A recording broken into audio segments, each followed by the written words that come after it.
here's the solution to our shift scheduling problem.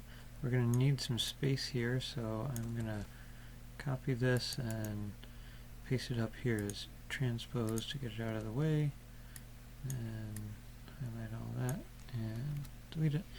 Let's save some room for the decision variables. Maybe I overshot that a little bit. So we'll say you have the 8 a.m. decision variable, which says how many people start at 8 a.m. and then they work until 4 p.m. probably if they don't get a lunch break.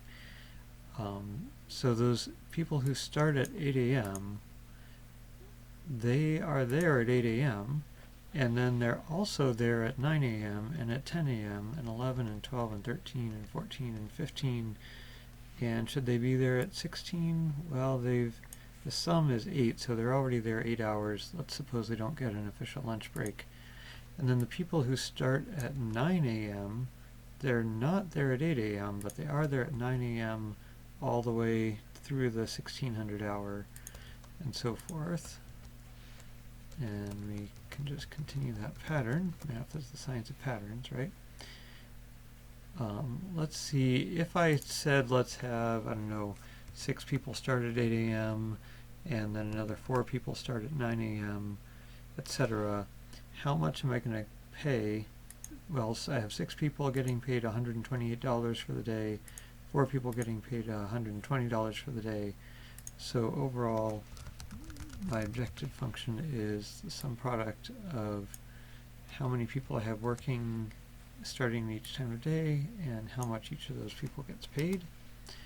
And then how many people do I have on shift during the 8 a.m. hour? It's however many people start at 8 a.m. times 1, 100% of them are there. The people who start at 9 a.m., 0% of them are there, so we have essentially a 0 here. We could fill in zeros, or we could just leave it blank. Sum product will treat a blank as a 0.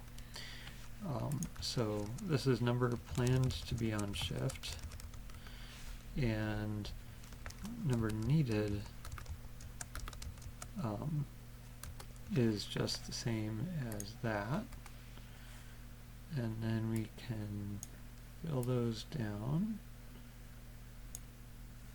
And we need these number planned to be greater than the number needed, greater than or equal to. Alright, so is our plan right now good? Well, we have 6 people coming in at 8, 4 people coming in at 9. We're going to be okay the first few hours, actually a little more than needed.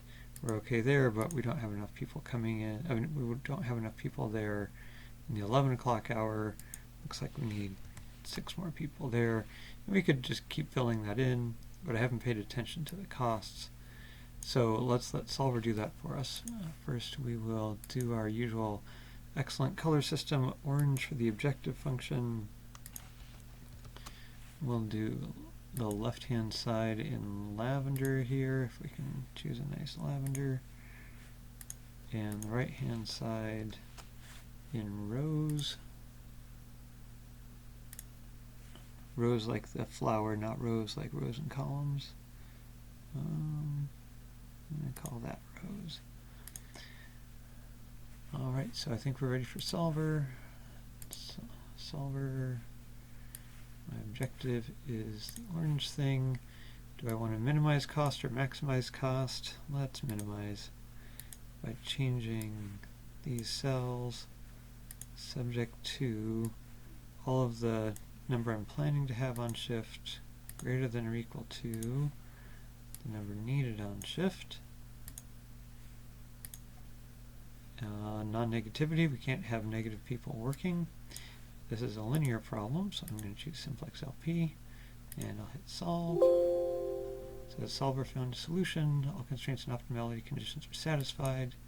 I'll hit OK, and apparently this is optimal for, I guess that's a dollar amount, so we'll show it in dollars.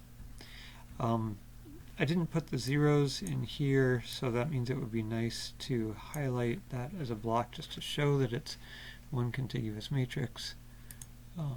We could put that in some kind of color. What aren't we using? How about a light blue? Alright, So we didn't specify that we wanted integers, and we got integers here. That's interesting, but we can't actually guarantee it. If you ran GRG nonlinear solver, there's a good chance you got non-integers there. All right.